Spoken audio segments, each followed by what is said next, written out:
Hello and welcome to On The Watch, where we don't let our fandom get in the way of our honest criticism. I'm your host, the prince that was promised, Pejora High, and this is my beloved brother who always sticks you with his pointy end, Mazio Farrell. What do we say to the god of death mass? Not today, Pej. Not today.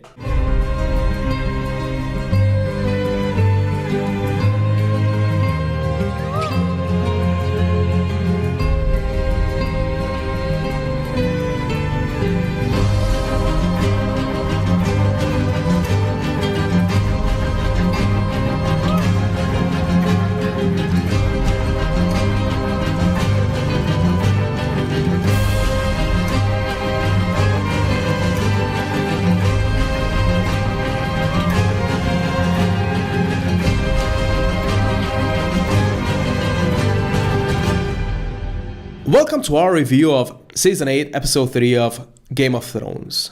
The Long Night. That one. Pej, before we get into it, it was a very divisive episode. Was it? Yes. I can't understand why. Okay. What did you think of it? What did I think of it? What are your thoughts? My thoughts are that I would like to set something straight. Do so. That I do enjoy spectacle. The reason I'm asking it is because you truly hate spectacles. See, this is what I mean. You've made this. Your hatred for spectacles is beyond me. You've started this whole plot line of me hating spectacle. Well, I don't hate spectacle at all. I enjoy spectacle a great deal. I just like spectacle that's been backed up. Pish, brother, it saddens me. Being backed up with good story. I mean. Pish, my brother, it saddens me that you think of me as a plotting human being. Okay. Messy finger. Mass finger. All right. No, I do think that you're a plotting human being. That is trying to plot my demise on this show and go solo. I do feel that. But I would like to say, and this is your starting move, chess move. Pesh hates spectacle. Remember that, audience. Every episode you're gonna mention that. Okay, Pesh. This whole playing around the bush you just did makes me think that you're gonna hate on the spectacle of this episode. I like spectacle that's been backed up. In this episode, in itself, doesn't have many deep conversations or beautiful character building moments, but the episode right before it did. Yeah. And I feel like that was the part. That was that part, so we care about the battle. That was reestablishing all the relationships, reestablishing why we love these characters. Even for people like me who have at times forgotten that they love these characters. I've forgotten that. I've fallen out of love with many of them throughout the show because the quality has dipped from time to time. That episode was reestablishing, no, I still freaking love these people. And then this episode worked for me because it came right before it. It wasn't an empty battle for me. Okay. I have many gripes with it. Which we'll get into. Which we'll get into it. I also forgiven a lot because of the episode before it. I feel like a lot of things work because of its placement, where this episode is at, which is at the midpoint of the season, final season, and also right after episode 2. Okay. That's my short thoughts. I thoroughly enjoyed it. Have gripes, absolutely. It was dark. The episode was dark and full of terror, Pish. Yes, absolutely. Well, you tell me how you feel about it, man. First of all, I'm glad you bent under peer pressure and admit to liking spectacle, which you don't. But I do. I had to watch the episode like 3 times before I could form an opinion on it. Interestingly, yeah, I had to do a second watch before I even was thinking that I can't really put my thoughts together after the first time watching it. It was too much to take in. It was too much to take in. After a first viewing, I was really gasping for air when it was finished. Me too. It was intense. They gotta hand it to them. They know how to build up momentum and then just release. We'll get into detail, but I Yeah. think there were some masterful sequences in there. Yeah. The second time I watched it, the weaknesses, the seams started to show a little bit, but still, it was such an impressive episode on technical level that I could forgive a lot. I forgave a lot too. I don't think I've ever seen an hour and 20 minutes of pure action in my life. Just, it was tiring. As I watched it was so tiring because it was interesting action. It wasn't like Transformers. Yeah. And I watched it in, the first time I watched it, it was in the morning. And after I was done watching, I was ready to go back to sleep. Me too. My God. I was tired. I was tired. I needed a moment. Yeah. But yeah, I love this episode, Pesh. Interesting. I love this episode. Interesting. Can I tell you some things that are still general thoughts? No. Okay. Go ahead. Get into it. There were some masterful sequences in here of suspense. Yes. My biggest gripe with the episode is that many people have plot armor. I expected many people to die, and they didn't. Miguel Spachnik, incredible director, right? He is amazing. He really has an eye for action that I don't think I've seen anywhere else as well established. You know what I was thinking? How wonderful of a times we live in. That we get this for TV. It's amazing. I'm of two minds about it, Paige. Like, honestly, I think it's amazing that we get to see this, and I also think it's not ever gonna happen again with it's any never other show. Gonna happen again. It's never gonna happen again. Not only that, it's like Lost. When Lost ended, we were like, this is never gonna happen again. Many tried, but it failed. Yeah. They failed. And Game of Thrones is gonna be the same. Many people are gonna try to replicate this success. They're gonna fail miserably. And something different will come along the lines. Well, the thing is, they're working on spin-off shows, right? Yeah. I don't even think they're gonna be as great as this is. I don't know. Maybe good, but they might pull it off. I don't know. I hope so. They might pull a Vince Gilligan and really pull off those prequels and side stories.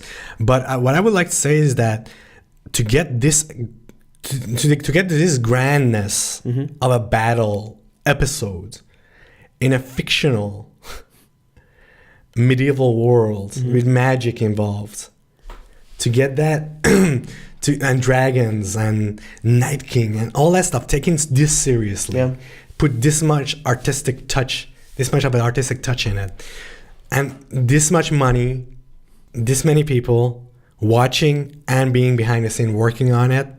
This is a one-in-a-lifetime experience. I think so too. Yeah, that was the only general thing I wanted to say. All right. Well, the show started with no previously on. Interestingly. It was. I'm glad it was that way, because I think it might have spoiled a whole lot. I think the last episode was the previously on. Yeah. And then we get to the intro. The blue icy tiles have made it to Winterfell, and there's a trench around Winterfell with supposedly fire coming under the spikes. They are changing the map itself. Yeah. Because I don't think in the first episode there was a battlement. No, I actually rewatched it, the intro, to compare the two. There were no spikes and no battlements. And what I also noticed is this the first time the lights in the crypt go out? Yeah, I think so. The lights in the crypt just went out. I didn't pay that much attention to that part, but I think so, yeah. Because I didn't remember the last times the lights going out. It just stayed on and it just moved on the camera. The episode starts with Sam getting 2 dragonglass blades shoved in his hands, and he walks away nervously through Winterfell. Passes by Tyrion. We follow Tyrion as he gets his bag and his booze, and he stares at people getting started for battle. Davos is leading a group on a wall. Sansa and Arya are staring as dragons fly over their heads. The Unsullied take their position as second line of defense with Grey Worm in front as their leader, right after the Dothraki Blood Riders with Jorah in the front. The Hound, Tormund, Gendry, Ed and Sam are on the right flank. Brienne, Jaime and Podrick are leading the left flank. Jon and Dany are on a hill nearby with Drogon and Rhaegal. There's a calm and quiet before the storm happens, Bish. I think this was a pretty good description about the intro of this episode. The strategical placement of the troops. Pretty good description.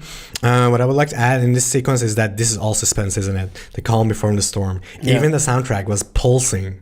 And I love the shot that follows Sam, goes into Tyrion, and then goes back to Sam.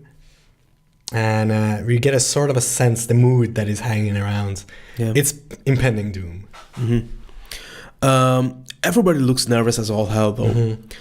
And then we hear Melisandre approaching on horseback. She asks Jon to tell the Dothraki to lift their swords. She does a spell, and all the swords catch fire. Jaw drop moment. It was visually an amazing moment, and also it helped us. It helped them establish the scale. And to be perfectly honest, it was a source of light in an episode which it really needed. It needed it. I think they did that a couple of times smartly. To solve their dark problem. What I would also add that this was a jaw drop moment that I literally audibly went, oh, wow. Awesome. This episode is also full of Deus Ex Melisandre moments. I think they're earned. Her timing is on point, I must say. She was in Essos, and right before the battle starts, she arrives. Well, it's been known that they have broken the wall some time ago. She might have... Maybe. Left as soon as she heard. Maybe. And then Melisandre passes by Grey Worm. They hold an intense eye contact. And she says, Valar Morghulis. Valar Dohaeris. He replied. They open the gate and let Melisandre in. Davos is there to greet her. Well, kinda. She says, there's no need to execute me, Sir Davos. I'll be dead before the dawn. And then she passes him and locks eyes with Arya.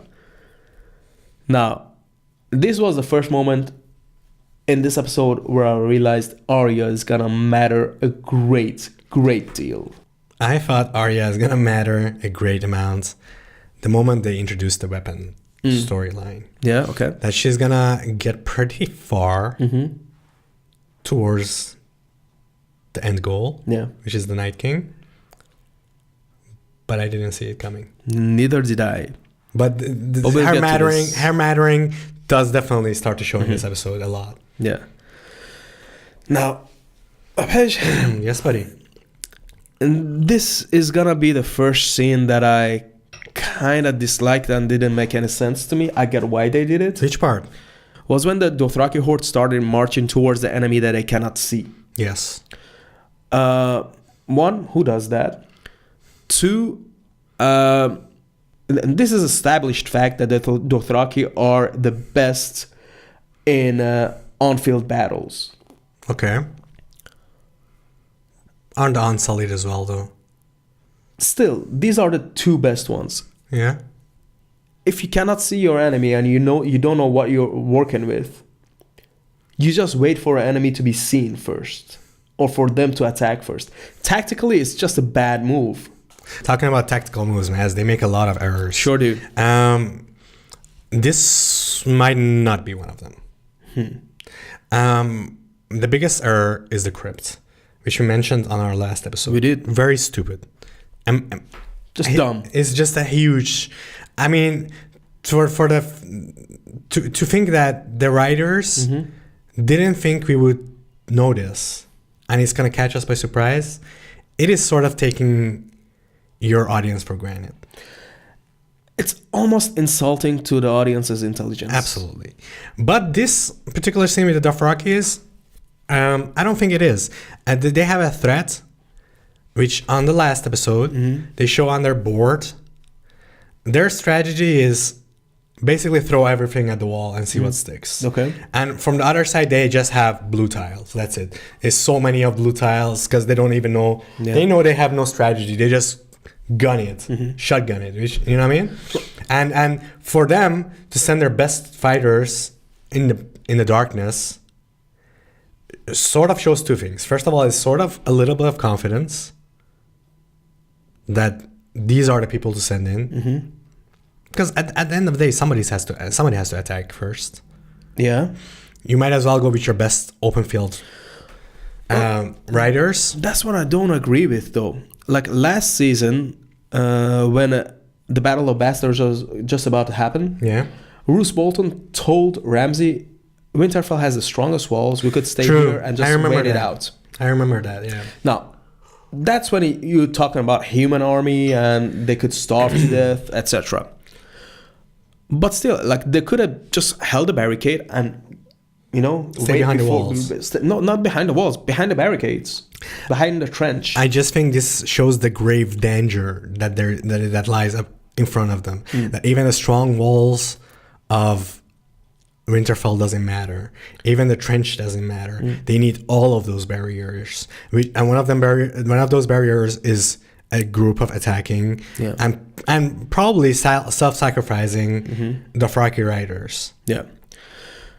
The pessimistic side of me is thinking that they just did it for the great visual of the lights going out really fast. It's also a visual aid that the danger in front of them, because they just sort of give us hope in that moment when the swords light up.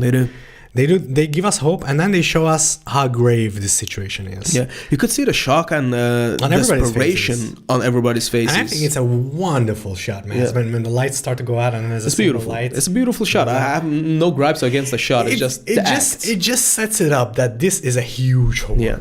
Huge, and they show it later on, and it's literally 3 layers of people on top of each other just going forward. And the other problem I had is the Dothraki are great fighters. Why is Jorah their leader, though? Jorah is their leader sort of because... am I interrupting you? No. Jorah is sort of their leader because of the hierarchy. That he was the right-hand man, one of the right-hand men of Khal Drogo. And the Dothrakis that are now following Daenerys, a huge deal of them, actually not the biggest, it's not the biggest part of them, but the closest people to Daenerys are the followers of Khal Drogo, the survivors who followed Khal Drogo. So they sort of get the hierarchy, and the Dothrakis that later started to follow Daenerys when she burnt herself for the second time, are people who are impressed by her and want to follow her ways. Naturally, they will go behind the people who followed her first. Well, to me, it was a jarring visual to see a bunch of brown men with a white leader. I think this is the relationship they always had, though. Especially like at the end, when the Dothraki gets demolished. That's the problem I have. Only Jorah survives and only a couple Jorah of horses. Survives. Only Jorah survives. And Dany wants to hop on her dragon. Jon stops her, and she leaves anyways. And Jon follows. The whites attack in massive numbers. Incredible. And with an impressive speed. Like, this is zombie attack like it's never been seen before. Yeah. And they have this ferocious viciousness about them. Yes. It really reminded me a little bit of World War Z. Yeah, especially when they reached the walls. Yeah, they were just coming in waves. It wasn't even like you couldn't see individual whites. Yeah. Jon and Dany set the battlefield ablaze and they fry the whites. It is interesting how serious they take the zombie aspect of sort of thinking how they function, which is they don't feel pain and they are programmed to establish maximum damage. How would that person react in a horde? You know what they would just gun it and not even care for anything. Yeah, you know what it reminded me of? Spoilers for Infinity War. The last battle in Wakanda. A little bit, yes. Yeah. Yes. Those are the Thanos' dogs. I was thinking about that when I was watching Infinity War in the theaters for the second time. I was thinking how very much like the whites they are. Yeah. And then Jon and Dany both decide to go towards the White Walkers. They get noticed and get hit by a snow and ice storm. Yes. Dany gets stuck in the ice storm, and Jon keeps spewing fire on the whites. Where do you think the ice storm came from? Is it the White Walkers or is it made by the Night King? It's made by the Night King. Yeah? Yes. The White Walker notices him, but the Night King sees through their eyes. Okay. And then there's also a shot of him from the above. Right when the storm is coming, there's a shot of the Night King going like this and holding out his hand and doing some magic stuff. That is true. And then Arya notices the storm and asks Sansa to go to the crypts. First, Sansa doesn't want to go. She doesn't want to abandon her people. Arya gives her the dragon glass dagger. Sansa doesn't know what to do with it. And Arya responds, "Sticking with the pointy end." Yeah. Theon and his men are positioned at the Werewood tree in the Godwoods, protecting Bran.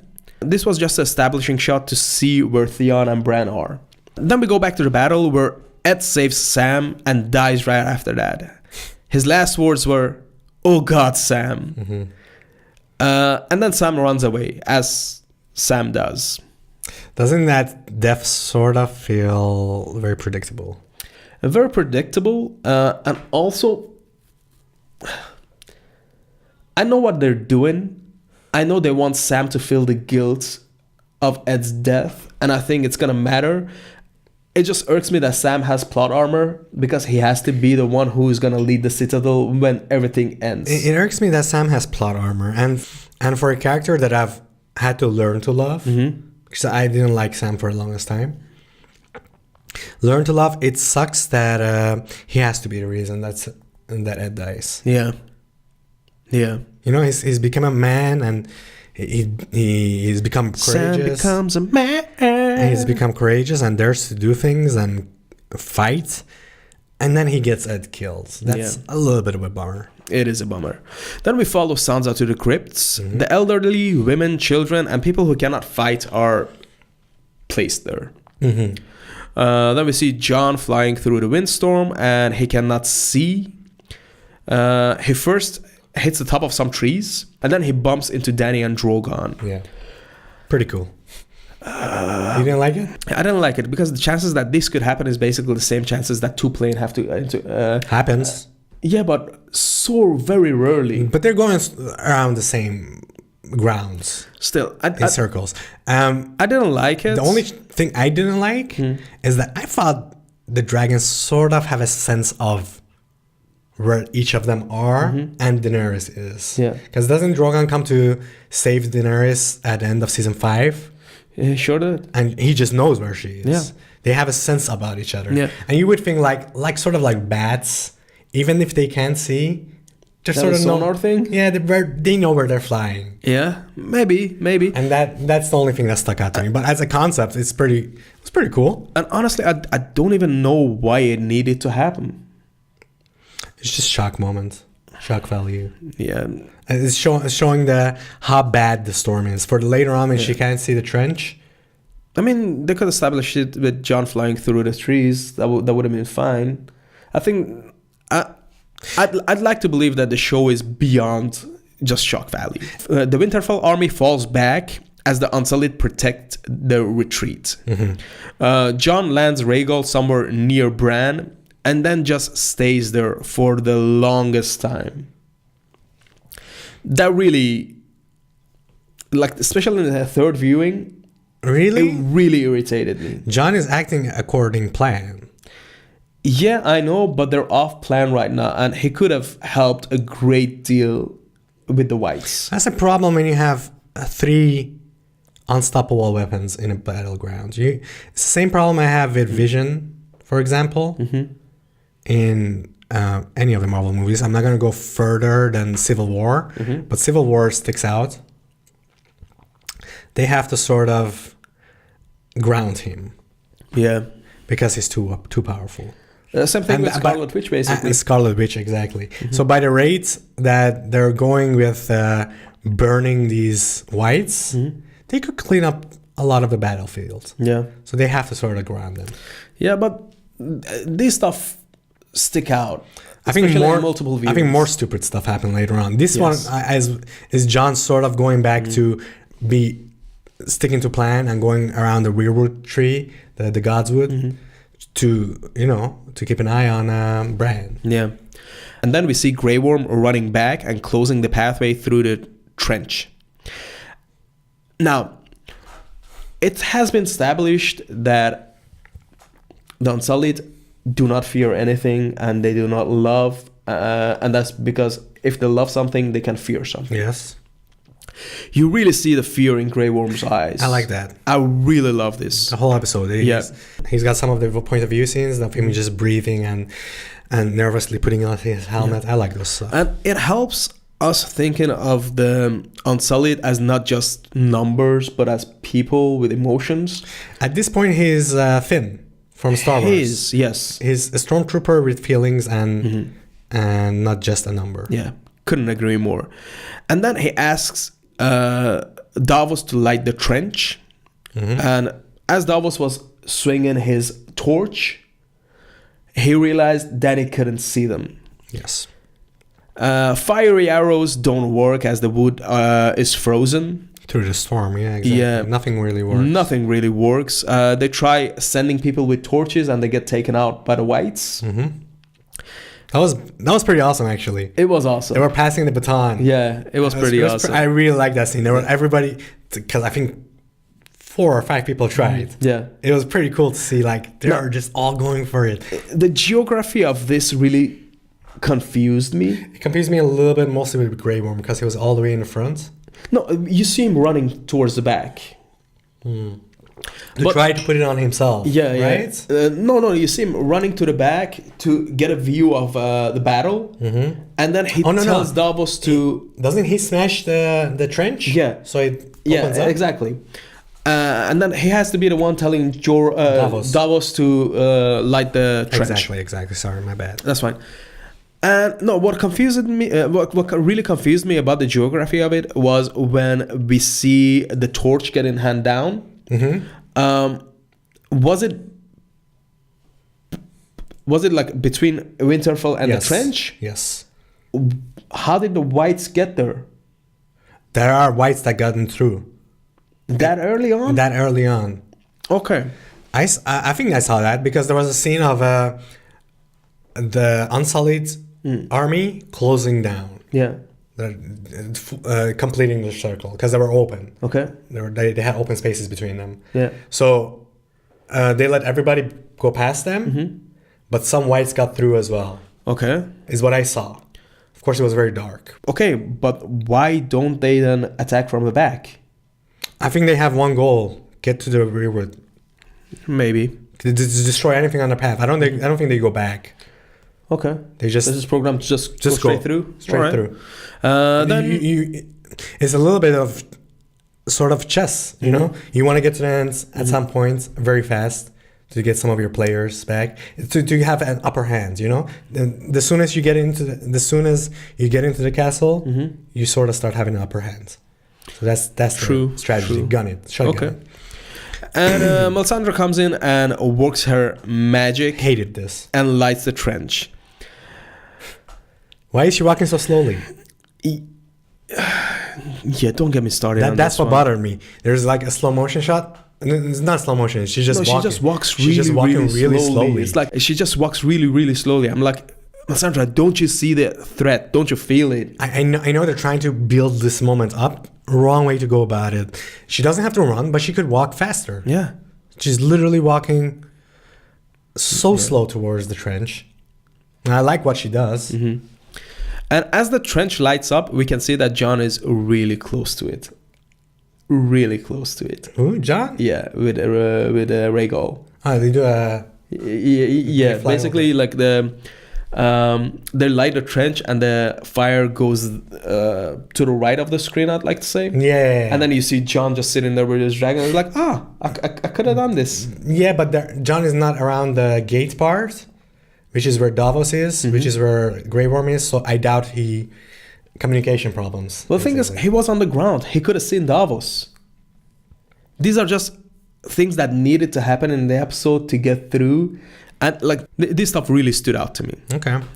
Then he's still blazing whites in the background. Whites who have made it to the trenches give a creepy stir, and Clegane gets scared and runs away. It's the fire, it's the death. I mean, he's been traumatized by fire. Yep.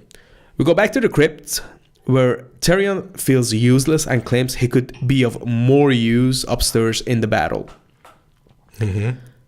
Now, Sansa quickly shuts him down and she says, "You would die." I disagree with her. I think Tyrion especially during war, is a great tactician. When Tyrion doesn't sort of foresee that the crypt is going to be full of zombies pretty soon, well, then I agree with Sansa. I guess, but two things can be true. He can be a great tactician and still not see some things. I wish... I'll get into it later. Sorry, go ahead. Tyrion and Sansa have a nice moment. Tyrion says, maybe we should have stayed married. Sansa says, you were the best of him. And Tyrion's answer just, made me feel so much joy. What a terrifying thought. Mm-hmm. And then Sansa quickly says, it wouldn't work between us because of your divided loyalty. Yes. To the Dragon Queen. Missandei throws all of the shade. Mm-hmm. She basically said, if it wasn't for her, you wouldn't be here. You'd be all there wouldn't be dead. no problem. Everybody would be dead. She's right. Don't bite the hand that feeds you. Mm-hmm. Bran and Theon have a nice moment where Theon actually hears Bran saying, and I think it's Bran, it's not the three-eyed raven now at this moment. Bran says, everything you did brought you here, where you are now, where you belong, home. And then Bran works into some crows and sees the Night King on his ice dragon getting closer. Why does he work? I think for him it's important to know the timing of when everything happens and how close the threat is and how he should divide his time with Theon. He worked the whole time. Yeah, until he came out, and he basically has to know how much time he has to buy until he gets help. But even if he wouldn't have worked, he would have seen the Night King coming for him. So at that moment he could have told Theon, "Hey, buddy, it's okay. You can die now." Yeah, but also I think there's I hate saying this, but I think there's a little bit of manipulation going on here from Bran towards Theon. I think it's meant, but it could also be like, I need you to do a couple of stuff before he gets here, and these are the things I need to say for you to get amped up to do what I want. No, I don't agree with that at all. Why you gotta make it so pessimistic? Two things can be true, Paige. It could be both. It could be meant and still meant for the benefit of Bran as well. The only thing that I can come up with, that I just came up with, is that there is a certain connection to Bran and the Night King when he works. Wasn't it that he got his mark while he was working? Sure did, yeah. And that when he works, he's open. The Night King can see him. And he wants the Night King to see him. You think? I think so. I think this might be the reason. Maybe.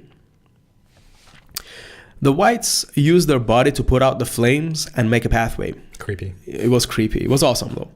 They get through as Jon is still doing nothing until he sees the Night King flying towards Dany.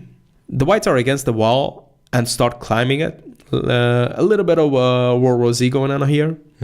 They make it to the top and make it into Winterfell. Badass Arya starts attacking everybody with her new weapon. And that's the point where the undead giant breaks through the door and start just whooping and throwing people. Lyanna kills him as she sacrifices herself. I really like this death scene. I loved everything about this scene. I really liked it. Because usually at this point in the show, when character stuff happens, when death scenes happen, I think about what would they mean in world. So in the world of Westeros itself. Lady Mormont, the giant killer. The giant slayer, yeah. That sounds badass. It does sound badass. And she's going to be remembered as that. Yeah. You know? And that's pretty cool. 12-year-old killed the giant. First of all, the actor did a great job. Absolutely. That primal scream, it got me amped up, I must say. And just the way she understood the importance of this, like if the giant got through, they would have been effed. Yeah. But yeah, Little Bear is dead. Yes. Baron Dondarrion tried to get the Hound back into the fight, and he uses Arya as an example. Not really as an example, but he shows that he reminds him that you are still her protector, and she needs protecting right now. That's why he gets back into the fight. All right. John and Danny fly their dragons above the clouds, and that's where we have that beautiful shot of the two dragons with the moon on the backdrop. Oh, so gorgeous. It was like a painting. It's so gorgeous. There was also a shot of when the storm came, similar shot. But Danny was torching people. Yeah. And you just saw the storm in the background, like hovering over them. Also a gorgeous shot. You know what that shot reminded me of? Mad Max Fury Road. Mad Max Fury, my man. My man. Freeze from high five. And then we see the Night King and the Ice Dragon attacking them. You see this blue flame coming through the clouds, and Danny just going up. John runs away, because that's what you do, right? And what I wondered is the Night King is firing behind Danny. Yes. And they're going up. Why doesn't John go behind the Night King and fire up? Because John does a lot of stupid stuff this episode, Paige. I guess. He's been at it for a while. At some point, the Night King has to turn back. Yeah. Because it's going to run out of fire. And imagine John being behind, ready for that moment. Well, what I would have thought was, you know what, John knows the importance, so he's just going to go back to the Whites and start torturing them. But he didn't even do that. Confusing. Yeah. Arya's on a stealth mission in the library of Winterfell. It was a very suspenseful moment. It was a horror movie. I'm not big on this sequence, Paige. Neither am I. I'm not big on this sequence. First of all, what the hell are the Whites doing in there? Just hanging. They're just finding books to read, man. Yeah, they're just hanging. That was a scene out of Walking Dead, basically. It was a zombie movie. And I don't think I wanted that. I like to take the hat on zombies, which is a force to be reckoned with. This was just zombies hanging out after they kill everybody and try to find some more food. And they show some cognition. I didn't like that. Yeah. Looking under the thing. And it didn't make any sense to me as well. I don't like it all that much. At this point, Arya's head was bleeding. Do you think she got a concussion? I like what was happening with Arya, though. You saw the fear on her face. She got her head stamped against the wall, started bleeding, but you see a lot of fear in her, which I haven't seen in a while. Some range of emotions. I like that. Sometimes we forget how great of an actress Maisie Williams can be. Great, yeah. And then we go back to the crypt. Winterfell soldiers are begging for the people in the crypt to open the door, and then their voices die down slowly. I'm glad Sansa didn't do dumb stuff and open the door. Yes. I'm glad she stayed motionless. It might sound harsh, but it was the smart move. It is a smart move. Beric Dondarrion and the Hound are walking in the halls of Winterfell in search for Arya. They find her. Beric throws his flaming sword to save her, and very badass moment. And he gets stabbed multiple times trying to do so. They get to safety, and then we see Beric dying. Last words. A Jesus Christ moment, if you will. Yeah, when he was holding himself. It was Jesus Christ imagery. And I was also thinking they wanted that imagery badly because there was so much open space, and you would think the way that the Whites work, they would just push through him. Yeah. You know what I mean? But in that moment, they were just standing there and stabbing. Stabby. And then I was like, how did he make it into the room behind them? Because he was somewhat behind them. Yeah. And then they show him turn. But he was right with them when they got into the room. I think that some of the execution, man. Honestly, I think a lot of stuff got lost in the editing floor. Probably. Yeah, I don't know. I have some problems, and I'm gonna say that in the end of the episode. But Beric dies, and he has no last words. Liked it. Loved it. I like that there was no last words. Yeah, that's about it. Sorry. My thing is if he's not gonna have any last words, what was the need of him being there? He could have just served his purpose. Yeah, but he could have just died in the hall where he was getting stabbed. But then you wouldn't have the moment with Melisandre. It would be less important because Beric is right there. They can talk about him right there. Yeah. But then you have to talk. And then Melisandre has to know that in the halls, Beric died. They could have just had a throwaway line where Arya says to the Hound, "We have to go back for Beric," and then Melisandre says, He served this purpose. It's two ways of doing the same scene. I don't understand. They didn't spend too much time on it. I guess. It just was a little weird how he got to the room. Yeah. And this is one of those moments where Melisandre is magically where she needs to be.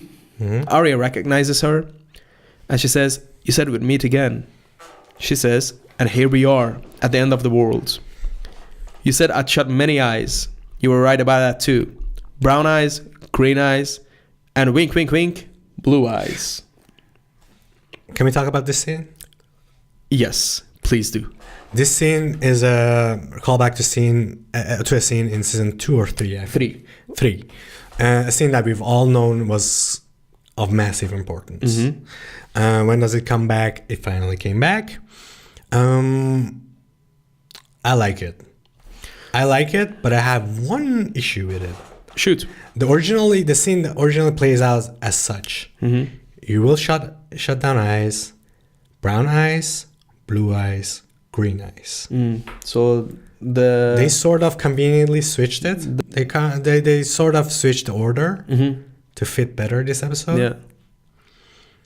Cersei has green eyes. Is it gonna be later on like I still haven't killed the green eyes and they needed to be here the blue eyes right now, so to be sort of a... I have a theory about that too. I think the order of the words that Melisandre used in season 3 was the right order. But right now they needed... No, right now Melisandre felt the need to change the order for Arya to realize it. For blue to hit. Yeah. So I don't think it's... I think it's a deliberate move by Melisandre. So it's basically predicted now that Arya is going to kill Cersei. I think so. I think so as well. Yeah. And then she says, "What do we say to the god of death? Not today," which was a Syrio Forel callback. Loved it. Love that too. Do you think anybody else should kill Cersei for it to have a grander meaning? The thing is, like... I think the best choice is Arya.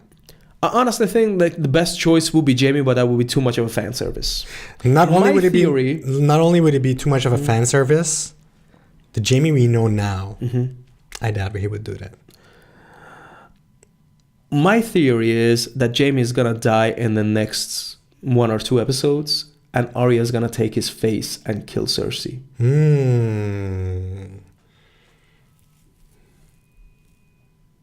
Interesting. Right? Interesting. And this way, the writers basically can have their cake and eat it too. They could do the fan service thing, but it could still be Arya. And I think it could land well. I gotta ponder if I like this or not. Okay, sure. Take your time. Let it stick with me for a while. Arya runs away. We go back to the God's Woods, and Whites at this point are attacking Theon and his men, and they're trying to stop them. Now, they only have bow and arrows. I don't get how they get through all of the Whites attacking them. But there are multiple shots where the Whites are way closer and like it's very overwhelming and you know they're not going to survive, but in the shot after that, they're back. The editing is weird. Yeah, the editing in this part was really weird. And there's a lot of stretching in this episode. I would like to say that by this point, I felt like a lot of people should have died. Yes. Now, we're going to talk more about more in depth at the end of the episode. But what I would like to say that is this is not why we love the show. We love the show because things that can happen. Yeah. Murphy's Law. And they don't stretch it to make somebody survive. But this episode is doing that. That's what the show has become, really. Like, especially in the first 3 to 4 seasons, nobody had plot armor. Anybody could go at any given time. I don't have problems with plot armor per se because it's the last season. And it's episode 3. So it's midway. But the way the execution is done, I think the director calls it their fucked moments. Their fucked shots. They have these unfucked shots that they magically survive. Yeah. Don't have those then. Make it a little bit more believable that your favorites are going to survive. Yeah. Then we see Night King attacking Winterfell with Viserion. Jon attacks him with Rhaegal, and both dragons get injured badly during this fight. Tears his jaw. Yeah. apart. Half of his face is gone, right? He first of all rips his neck and then tears off his right side of his jaw. Yeah. So when he breathes, like blue fire is gushing out of his neck and his mouth that is permanently open. Yeah. And then Dany and Drogon body slam Viserion, and the Night King falls off his dragon. Yes. It was a dope shot. It was a nice shot. It was a dope shot. Nice shot. Jorah hears a dragon's howling and runs towards the sound. Dany and Drogon fly close by the Night King, who's on the ground now, and Dany tries to burn him. But apparently you cannot burn an icy dude. Nope. Not even Dragonfire. Not even Dragonfire. I didn't like that he smiled. Oh, I loved it. It was weird. And as I was watching the scene, I heard the Terminator theme song in my head. Dun, dun, dun, dun. It was weird. You forgot to mention that Jon crash landed. Jon crash landed right close by, actually. Yeah, very close by. But Rhaegal was pretty beat. He was pretty damaged in that one-on-one, and Jon fell down off. Yeah. Rhaegal needs a nap now. Yes. Yeah. The Night King smirks and grabs his javelin and throws it. Oof. And this time he misses it. Oof. Yeah. Did you think for a second Drogon is a goner? I didn't think Drogon was a goner. I thought it might hit a wing and they fall down or something. Because if I knew from early on in the show that Drogon is the MVP dragon, because the time they made it clear. He's the only dragon that gets seen and has had some sort of characterization. I think I might cry if Drogon dies. Really? Yeah. Oh, you emotional being. I love Drogon. Especially in earlier seasons. Yeah. They show a lot of character moments with him. Yeah, I mean, we've seen him go through puberty and teenage years. Yeah.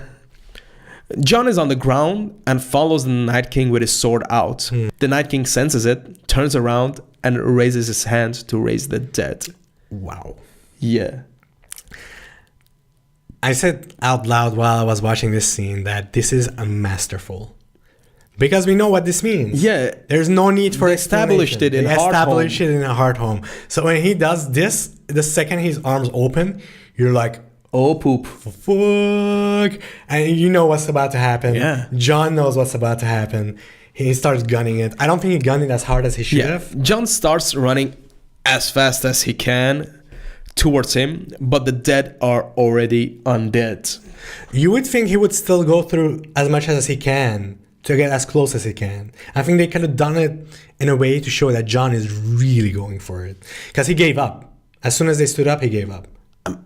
I think Jon at that point believes he could get through them eventually, and that his life mattered more at the end, maybe? I don't want that. I think that the dire need that this guy needs to die ASAP is more important. Maybe. And I have this feeling with Jon, he got a little underused, man. A little. He got sidelined. Sleepwalking. He got sidelined, and I didn't like that. Neither did I. Even though I'm not a Jon fan. I am a Jon fan, but I think this wasn't his episode. This was and they not made it his clear. So I think he should have he deserved a shining moment. What I feel like is Miguel Sapochnik gave Jon's battle scene in Battle of Bastards, and he had his time. He had his share. I think they still could have executed it better than they did right now. He could have had a moment later on. Yeah. I mean, he does, and I get to it. The moment where Jon irritated me the most. In Winterfell, Jaime, Brienne, Sam, and Tormund, and Grey Worm watch as the undead rise. We see familiar faces like Ed and Lyanna and the Dothraki Khal coming back to life. And the Night King walks away, and Jon is surrounded by whites. Okay. As he starts hacking away. Again, you have to stretch here to believe Jon is going to survive this. He's surrounded from all sides. He is. And all of a sudden, the zombies are slow. Instead of just overshadowing him. They just woke up, bitch. Drowning him, you know what I mean? They just woke up, they're stretching. They're like, yeah. It's unbelievable why he would survive this. Yeah. The way he's shot, it's just unbelievable. Yeah. If it was just one line in front of him and he starts running back or something, come on, give me something. Yeah. I get it. Because if you think about it, Danny then instantly opens up a line for him. Yeah. But she only fires in front of him. There are zombies behind him. Yeah. And he's like taking a pause, taking a breather. Thanks. Hey, buddy. The next scene, we see the White Walkers walking through the gates of Winterfell. And there's 12 of them. Yes. I freeze framed and counted multiple times. We've known that for a while. I didn't. You didn't? No. There is a scene in season 4 or 3 that we see what the Night King does with the babies that he takes. The babies? The babies from Craster. Yeah. The sons of Craster. He turns them into White Walkers. Yeah. This is their hierarchy. It's a one-man show. There is no village of White Walkers. Yeah. It's a one-man show. The Night King. Under him, he's created a couple of generals, Craster's kids, and they look all like each other, by the way. Pretty much, yeah. Pretty much look like each other. Craster's kids, he created them. They are under the Night King, but still have more control and more consciousness than the Whites do. Yeah. And in that scene when he's turning the final Craster child into a White Walker, basically, behind is out of focus, but there is, I don't remember if it was exactly 12. I thought it was 12 or 14, something in that line. Well, a couple of them die. Yes, I think at that point there were 14. Okay. And 2 of them have died since. One Sam killed. And one John. And John killed another one. Yeah. But the show continues showing us this Jesus imagery. They're basically the 12 apostles. We go back to the crypts, and the dead arise out of their tombs. And we see Master... I saw that one coming. Huh? I saw that one coming. And we see Master Lewin again. Was it Master Lewin? That was Master Lewin. I don't think... clothing and everything. I don't think that's anybody. That was just old lady, what I thought. I really thought it was Master Lewin. I don't think they would waste energy to dirty this moment with memories of other people. That's why they don't show Ned Stark. That's why they don't show Catelyn Stark. I mean, you cannot show Ned Stark because they decapitated him and boiled his bones. Exactly. He doesn't have a structure anymore. They could have done Catelyn. They didn't do that. You know what I mean? Did they bring Catelyn's body back to Winterfell? I think they did. All right.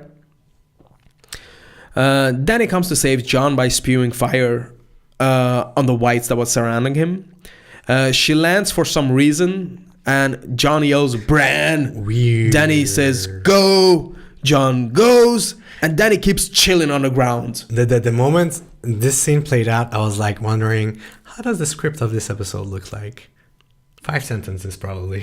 Right? The dialogue. Yeah, definitely. A lot of it is just go there, do that. Yeah. Another thing I was thinking is, why the hell does she land? Is Drogon tired? Satan, Drogon is tired. Something like that.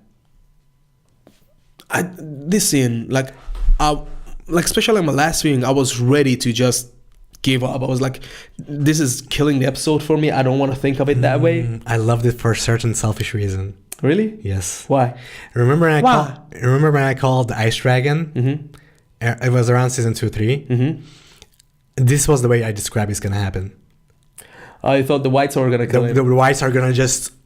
the whites are just gonna crawl over him like ants, and he's gonna fly away and just gonna rain White Walkers. That's how I thought it was gonna happen. Of course, the javelin happened, but this scene, I'm glad I got to see what I pictured a while ago. Yeah, actually happened in the show, and it was pretty cool. Yeah, and why and how?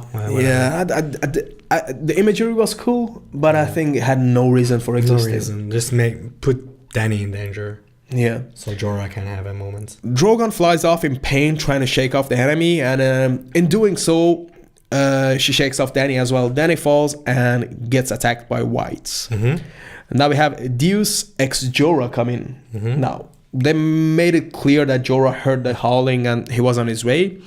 But the timing is always like... And I know Game of Thrones love these moments. They did it in Battle of Bastards as well. When Littlefinger comes in with the Knights of the Vale. Exactly. I thought that was a beautiful scene. It was a beautiful scene. I think as somebody who hates Jorah as a character, which is me, I hate him.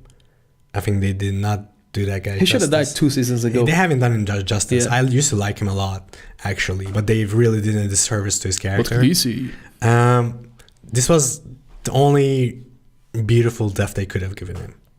Yeah. John runs towards the Godswoods, watches Sam getting dogpiled, and decides not to help him. Loved it. I loved it too, because there's a greater thing that's happening. Loved it. It doesn't matter if Sam survives if the Night King gets what he wants. Exactly. And there's raining zombies at this point. Oh, loved it. It was amazing. So beautiful. Yeah. The shot inside of Winterfell with the fire and the storm and just raining body zombies. Parts and of skeletons and just full bodies. It was epic. It was epic. Yeah. Theon runs out of arrows and he starts hacking away with a spear through the remaining whites. Yes. There's a zombie attack in the crypt. There's a moment between Sansa and Tyrion where they both grab their weapon, look at each other, and Tyrion grabs her hand and kisses it. Now, this is where I assume a lot of stuff got cut. Because it looks like they're about to go to battle. They skip Really? They skip it, yes. How it felt for me was I thought they were really going to commit suicide. Me too. Go to battle. Tyrion even charges. And then they cut. No, I thought, like, do you remember in Blackwater where Cersei is downstairs and she was ready to poison everybody? Oh, no. That's not what I thought. I thought it was going to be a samurai suicide. Because they show Tyrion charge. So I thought they're going to do some leadery stuff to save who they can save.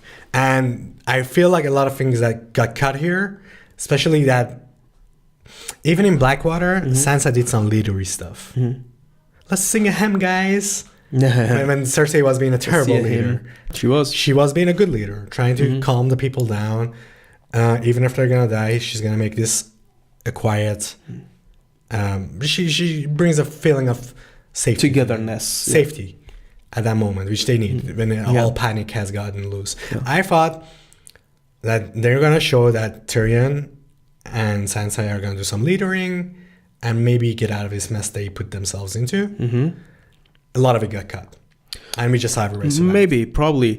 What really scared me is when Tyrion in the beginning of episode said, I go through great lengths not to join the army of dead. Yes. And I thought that could have been foreshadowing for him trying to kill himself at the end. Oh, no, that would have been terrible, man. I'm glad it didn't happen. But that's how it made me feel. I didn't get that at all. So Jon runs through Winterfell, which at this point is being attacked by Viserion. Jorah is getting hacked and stabbed trying to save Dany. The Whites stop attacking Theon as the Night King and his posse walk in slow motion, as if this was a Snoop Dogg video. Can we talk about the scene before it first? Gorgeous shot of Viserion destroying Winterfell. Beautiful. With Jon just having to hide. Yeah. Don't you hate it that all that Jon ends up doing is hiding at the end sequence? That there was not more of a try to get past Viserion or even try to kill Viserion. Now, if Jon would have killed Viserion in this scene, somehow, it sort of would have made it worth it. He killed a dragon. Yeah. Well, the thing is, like, again, there was no going... Thinking about, sorry to interrupt you. Fine. Thinking about in Westeros myths, he'd be the dragon slayer. He would be the dragon slayer, and that would be sort of give him some gravitas. I feel like he got very underused, or sort of help what's about to happen. Maybe show that Arya wants to get past the dragon as well, but can't. We still don't know why. Why?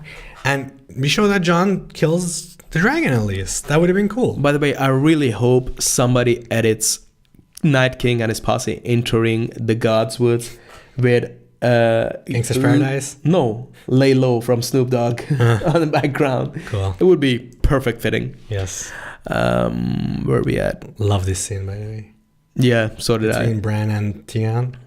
Yeah. It's not right? I think so. Let me see. Yeah. Bran unworks. Bran unworks, comes back and tells Theon, you're a good man. Thank you. Now this is Bran. I think throughout this whole episode we see Three-Eyed Raven becoming more Bran. He's trying to get back in touch with his humanity a little bit. This is Dr. Manhattan in Mars with Silk Spectre. Dr. Manhattan. Yes. You remember that scene? Yeah, I do. When he describes his love for Silk Spectre and he becomes a little bit more human again. Yeah. Terrible actress ruined that scene for me. She's actually in Children's Hospital. She's pretty great in that. She's pretty great in that, but she's not a great actress in Watchmen. Well, you know. Watchmen is a great movie, though. Well, you know, Zack Snyder is not a great director of women. I'm calling you out. Loaded. Zack doesn't do women right. Yeah. Have you seen... we're going on Sucker Punch? Sucker Punch. Yeah, let's not talk about that. Exactly. Theon gets really emotional, grabs his spear tighter, locks eyes with the Night King, and starts running towards him and screaming, knowing this would mean his death. Night King deflects the spear, breaks it in half, and stabs Theon through the stomach. Loved it. What a ninja. Loved it. We're not there yet, but MVP of the episode. Theon. Really? Yes. I disagree. Theon is my MVP. I mean, he's a contender, but I disagree. Isn't he the only one who gets a worthwhile emotional ending? I think Jorah gets an emotional ending as well. I think Jorah gets a nice emotional ending. I think Theon's ending just mattered more to you because he was a more consistent player. I was exactly about to say, consistency-wise, Theon mattered more. Jorah, they had an endpoint for him and fucked around basically for a long time for him to get there. Yeah, maybe. But Theon has been consistently moving towards this inevitable death of his and his redemption. Yeah, more deserved, more earned. Now, the moments where I kind of hated and loved at the same time. This is my most hated moment of the episode, but I kind of love it. No, it's when Jon tries to stop the undead dragon by yelling at him in his face. I loved it. I love this moment because I thought he was gonna go for it. Yeah, and they just cut away. Like I felt like, there's no way he can get past it, and he was ready to die. Yeah, but wouldn't it have been cool if he actually went for it and it worked? Yeah, but that's the thing. Like that was a very unlike Jon to do. It was very anticlimactic. Yeah, because they showed that he's gonna go for it, but he didn't. But that's the thing. Like I love this scene, but I hated it at the same time. Me too. Complex emotions, Paige. Complex emotions. Yeah. Night King approaches Bran. The piece de resistance. They hold intense eye contact. Yeah. As he reaches for his sword, we see Deus Ex Arya. It's not Deus Ex Arya. I mean, it kind of is. It's not. It's earned. It's earned, but it's just... It's not out of nowhere either. Huh? It's not out of nowhere. It's not out of nowhere, but it's like... How long did she have to stand behind him for perfect timing? She came actually from the side. Still, perfect timing. I think she did great. They built up that she's stealthy. And they did. And with Jon last episode. Nobody can hear her. We see Arya jumping from behind him with her Valyrian steel dagger. The Night King turns around in one sweep, grabbing her by her throat with one hand and by her arm in the other hand. Arya drops the dagger, catches it with her other hand, and kills the Night King. Consequently, killing every White Walker and White in the process. What were you thinking at that moment? You know how I'm a really, really huge football fan. Yes. I started cheering as if my favorite player scored in the last moment. I was yelling and screaming. Really? Yeah. I will bet you cannot imagine what my first thought was. What? Well, they need a new home now because the time it's gonna take to clean up Winterfell. Literally, they show shots of just dead bodies just dropping. I was like, well, this place is unlivable now. The stench alone, even if they want to burn, by the time they drag everybody from safe, I was thinking logistics. Yeah. But I love it that Arya is Azor Ahai. It was awesome. Love it. There's nobody who deserves it more. No, about Azor Ahai, I don't think she's Azor Ahai. I absolutely think she's Azor Ahai. We'll talk about this later, Presh. Must. She ended in Long Night. That was that prophecy of the Azor Ahai. Yeah. Yeah. Even Melisandre had a moment. She's the weapon. And then she kills herself basically because it's done. She did it. Okay, you might be right. Arya is Azor Ahai, and I love it. Would I sound like a complete asshole? You usually do. Would I sound like a complete asshole if I say I've pictured something similar before? Really? Before this episode of her charging. When we were talking about the weapon, I was picturing a similar shot of her charging, jumping with that weapon, and maybe get grabbed and die at that point. Yeah. And never in a million years would have thought Arya would be the one killing the Night I totally pictured, but I thought Arya is going to die because I didn't believe for a second Night King is going to be episode 3.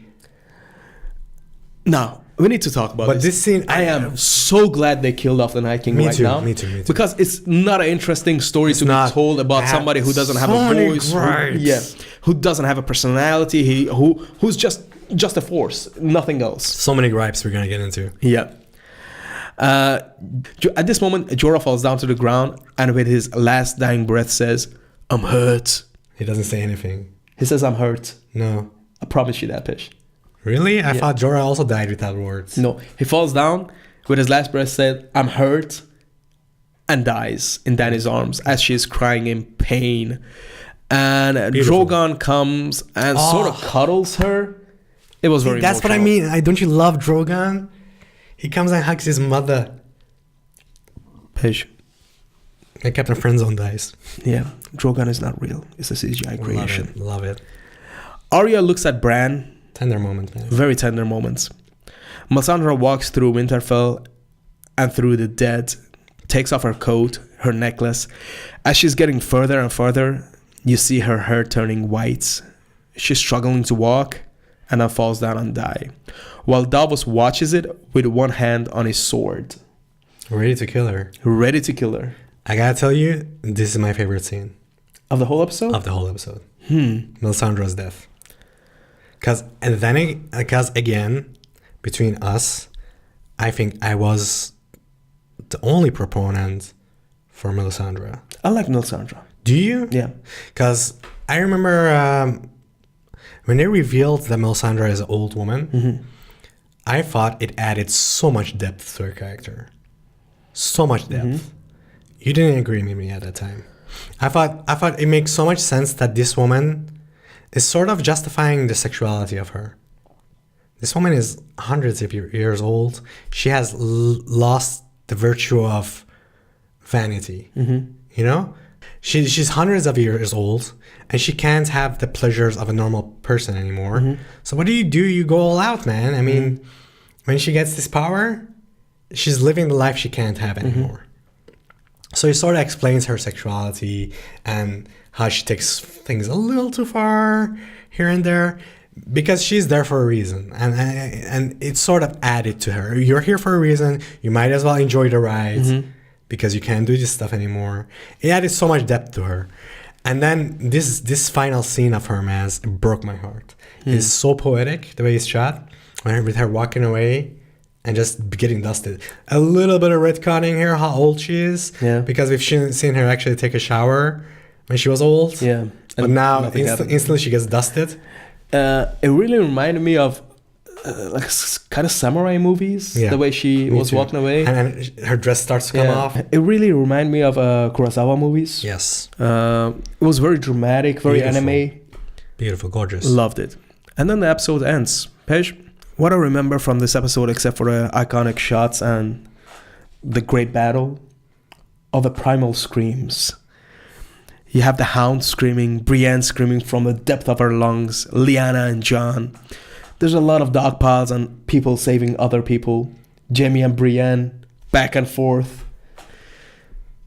I freaking love this episode. I cannot help it. I recognize that it's a problematic episode, but I cannot help loving it. I like this episode just fine. I don't think the problems are particularly with this episode as more as it's with the show on a whole. The biggest problem I had, they killed off the Night King. They did? And the only thing I had to come up in mind, and the only thing that came to my mind was good. Rather now than too late. True. What empty plotline. It's just it was just filled with self-importance. There is nothing important about it. It's just one dude who wanted revenge for some reason. You know, it's actually he doesn't even want revenge. He got created for one reason, and he's gonna fulfill that reason. He's gonna complete it. Well, honestly, I don't think his storyline was really that important to the show. Well, they did. His story, basically, his reason of existing was to build up tension and to make us realize what really matters in the world, and for our leaders to become the leaders that they are now. But doesn't it make Bran's storyline complete BS? No, Bran is basically a realization of a history book in a person.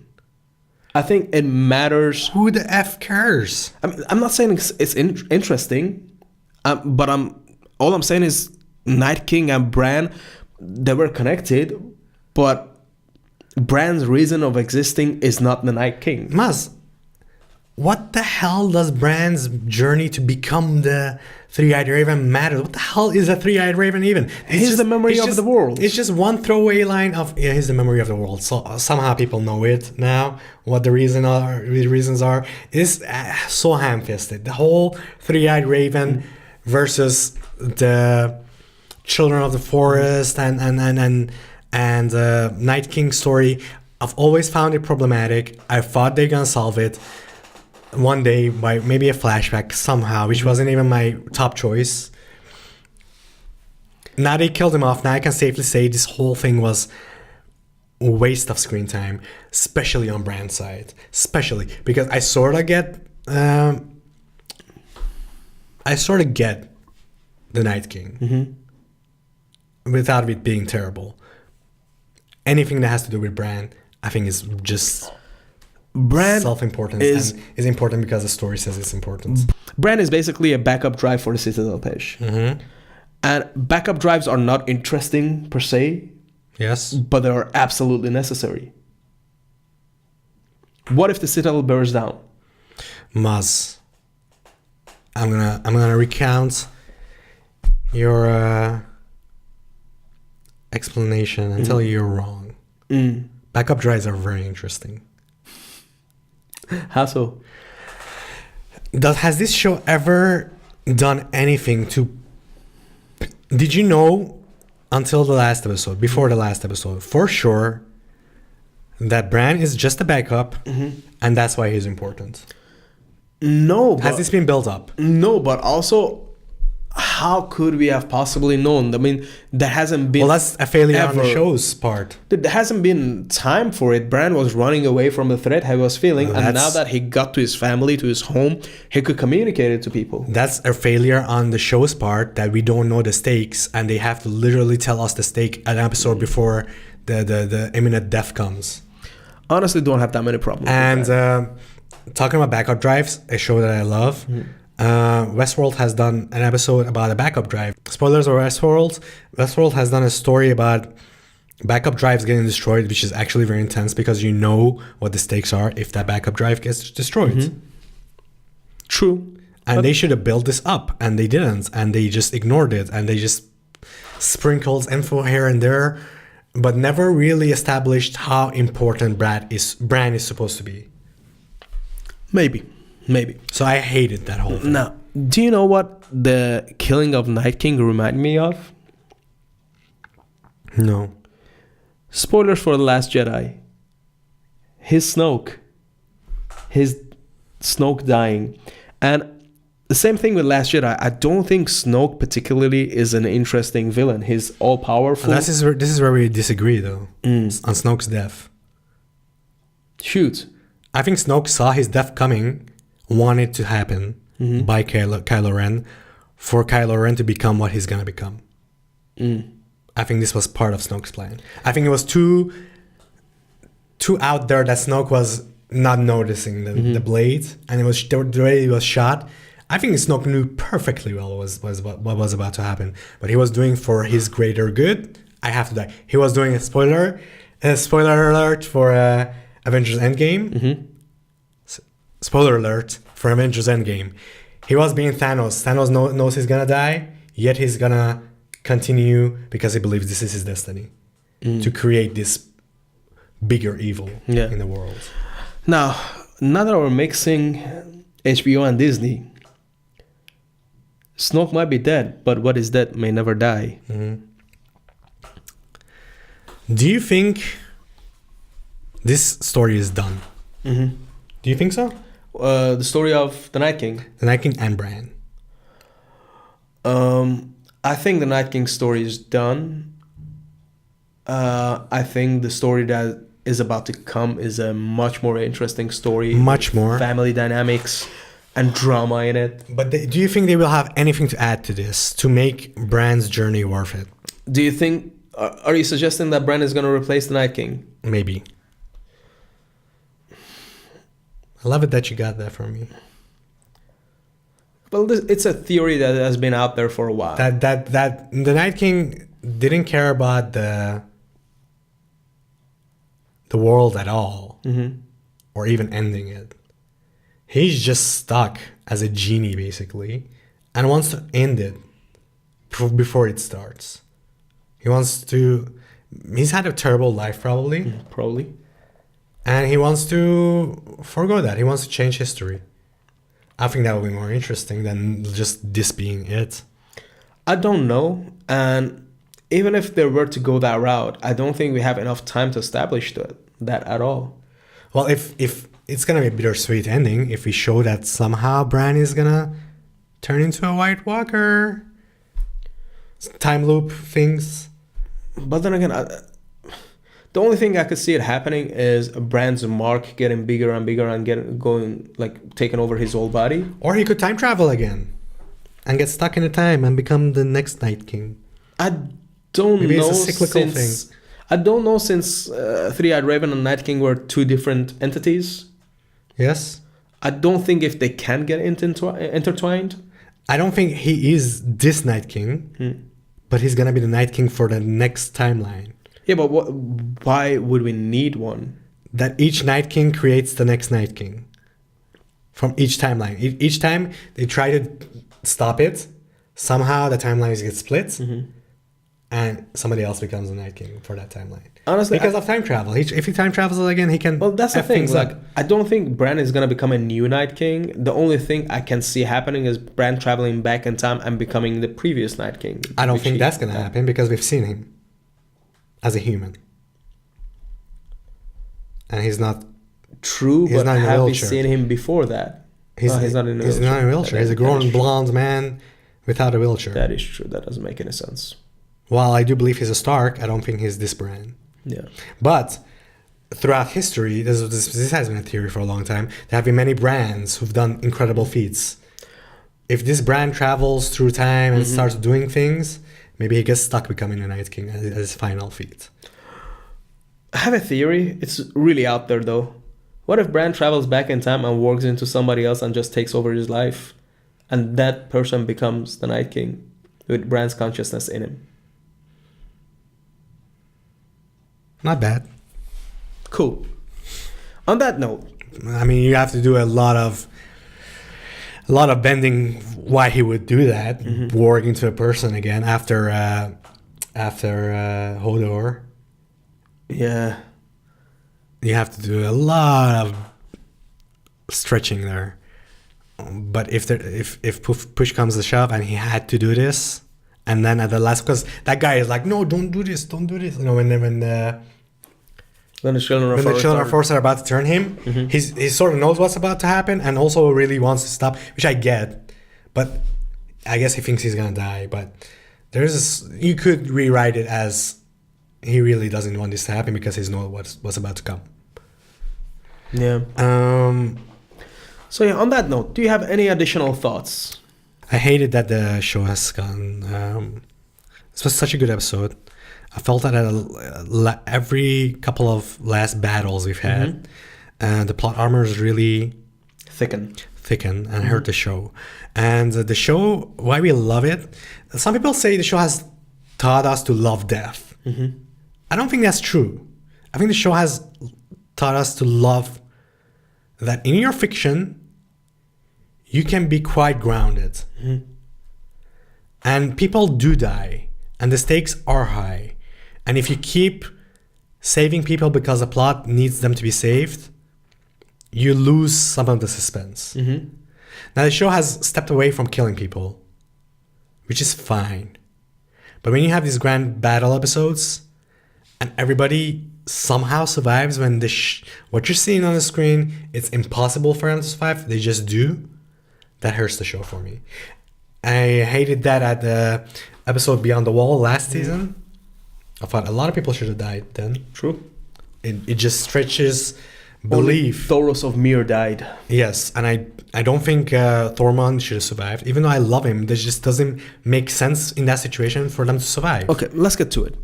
This episode, who was in your death pool? Actually, in this episode, I forgive a lot of that because how good last episode was. And they sort of, and the placement where it is, it's not quite the last episode.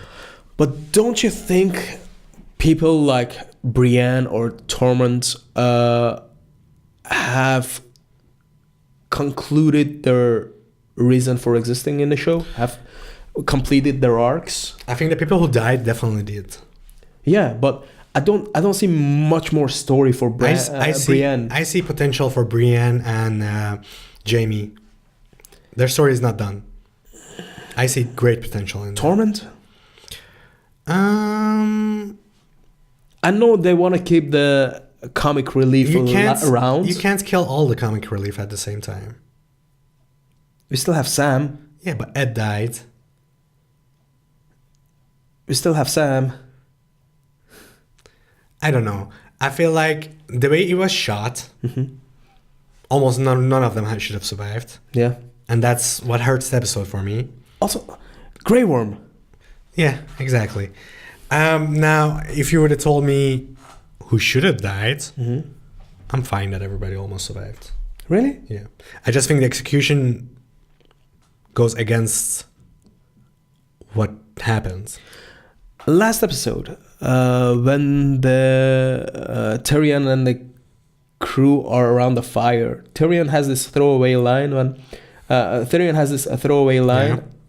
and he says, "What if we're all gonna survive?" Yeah. And everybody like laughs at it, like as if it was that one big joke. Everybody in that room survives. Yeah, everybody in that room survives. Everybody outside that room dies. Yeah, and that kind of creates an emotional disconnect between the two episodes for me. It doesn't for me. It's sort of a foreshadowing.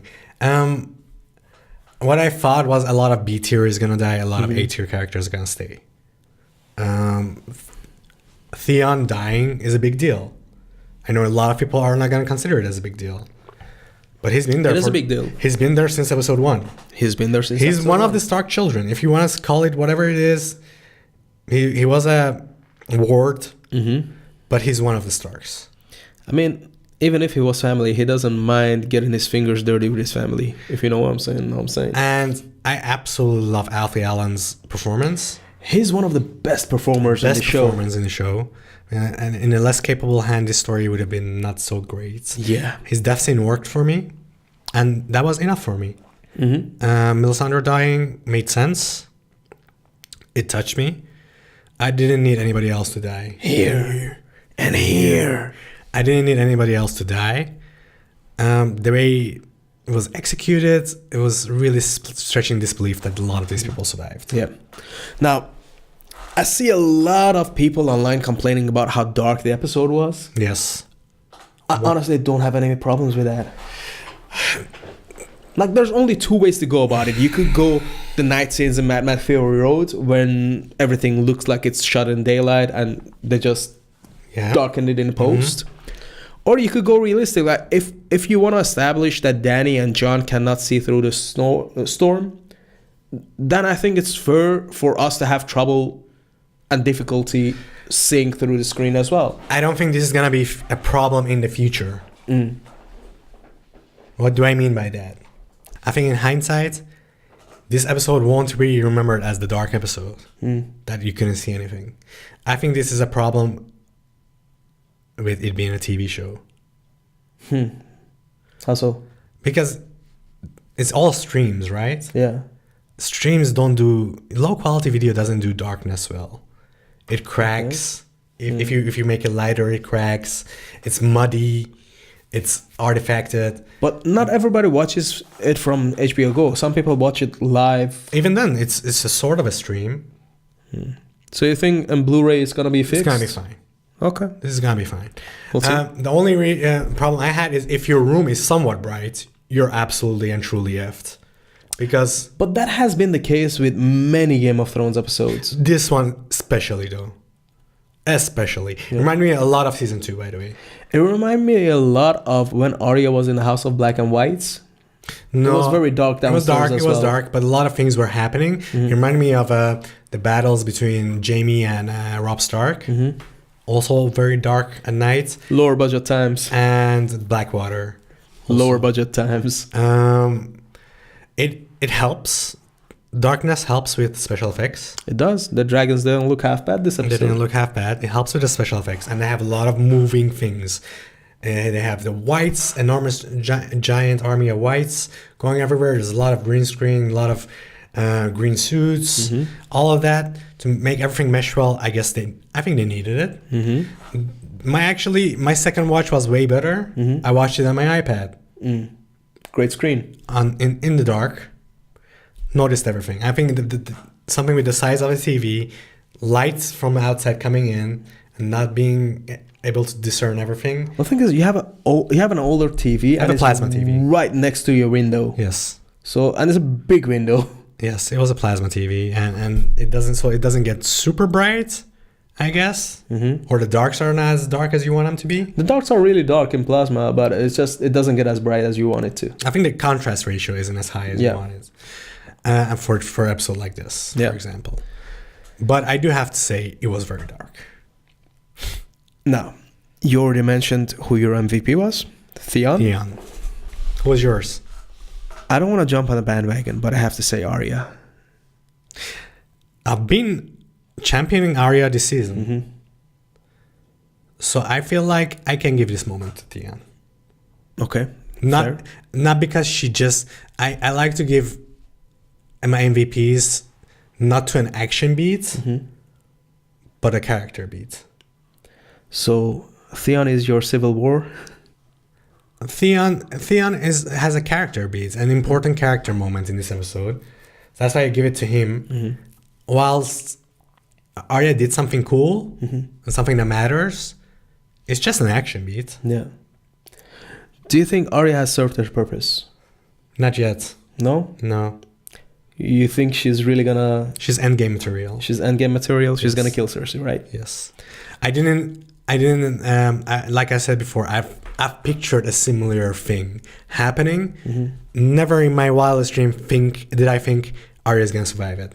I didn't think Arya's an endgame player, but now it's obvious. It's obvious. Yeah. Do you have any endgame predictions? Well, I already think that Arya is gonna take Jaime's face and kill Cersei. Mm-hmm. I think that'd be a really cool thing to happen. At some point, Euron has to backstab Cersei. But by who does Jaime die? At his hand? Euron Greyjoy. Or Bronn? You don't think Bronn is going to turn good, Mass? I don't think Bronn is going to I think it's more dramatically interesting to show that he is what he is. So you think Bronn is going to kill Jaime and Brienne is going to kill Bronn? Maybe.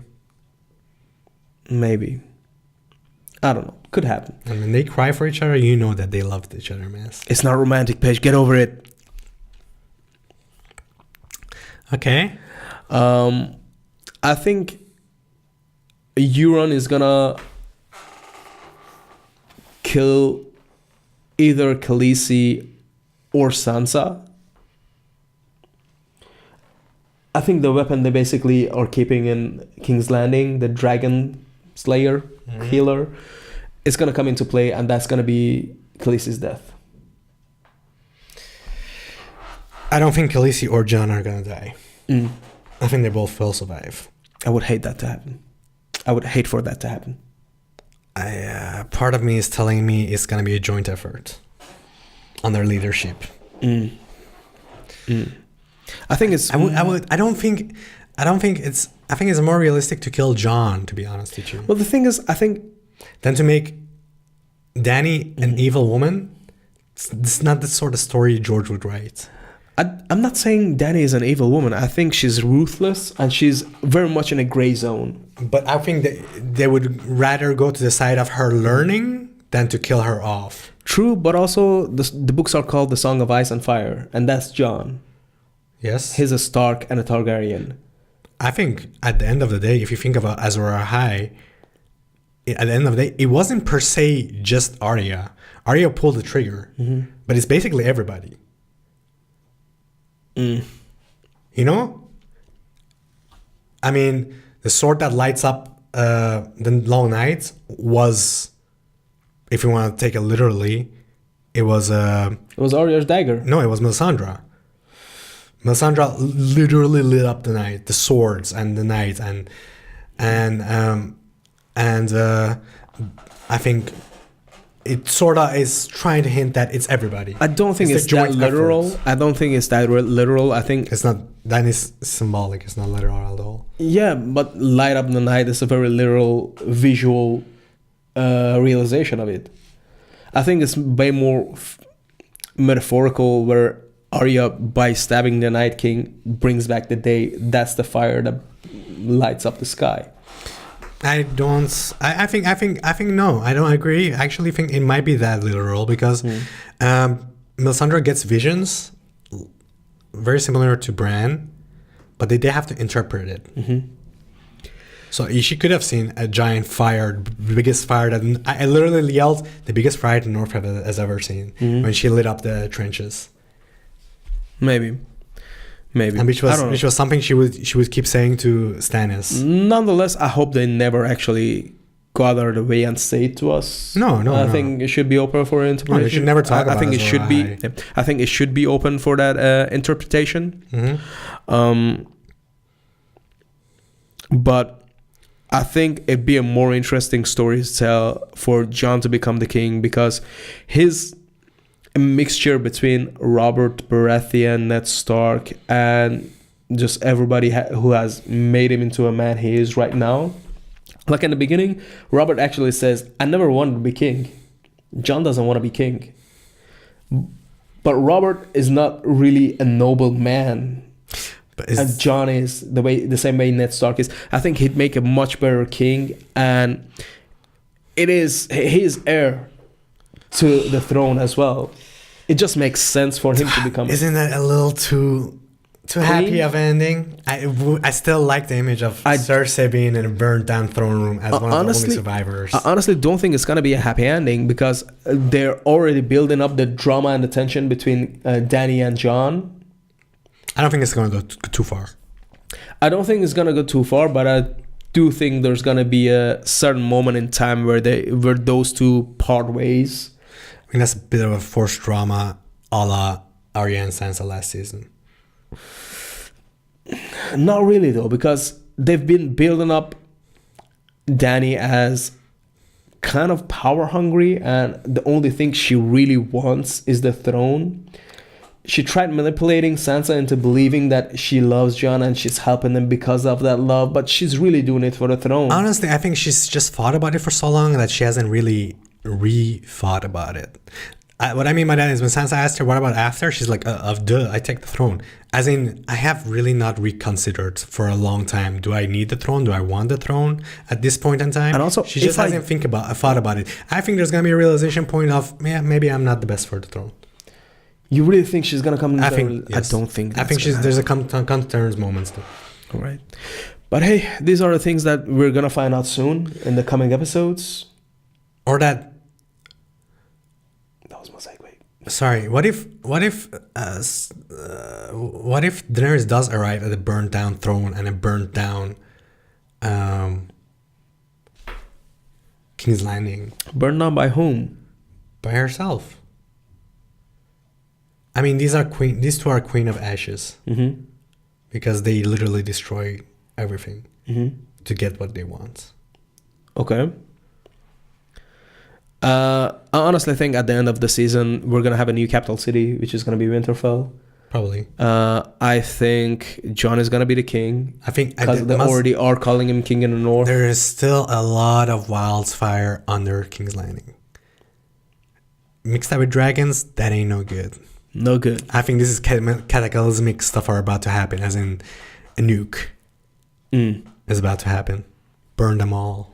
Burn them all. I think that's going to be important. I still think we're going to have Cersei flashback mixed with the Mad King flashback, the Robert's Rebellion, and reveal a little bit of Cersei's past. Yeah. Like we already had a scene the flashback of her before. We're gonna see parallels between the two. Parallels. It's gonna be an important episode. I think the episode name is gonna be very spoilery. That's why they've been hiding the episode names. I don't think all the episodes matter. I think there's this one episode. I mean, the Long Night mattered. I don't think it's that. I think there's one episode. We know the battle is coming. I mean, this one episode has super spoilery title that they don't want to reveal it, And that's why they're hiding it? they're hiding all the titles. Maybe. But yeah, these are the things that we come to know in the coming episodes. Yes. We'll be back next week with another review of another episode of Game of Thrones. But until then, you can find us at Watch on the Watch on all social media. And Patreon. Support us, guys. We need monies. We need all of the monies. Like, subscribe, and share this video on your Facebook, Twitter, wherever. Just help us grow and get bigger. I gotta say, man, people are interacting with us, and I'm loving it. They are. Please, if you have any thoughts, negative or positive, share it with us. This is a safe space. We do our best to respond respectfully. Very respectfully. But we really, it's hard sometimes. But we really enjoy the interaction. We do. So yeah, just leave a comment below and see you guys next week. Bye.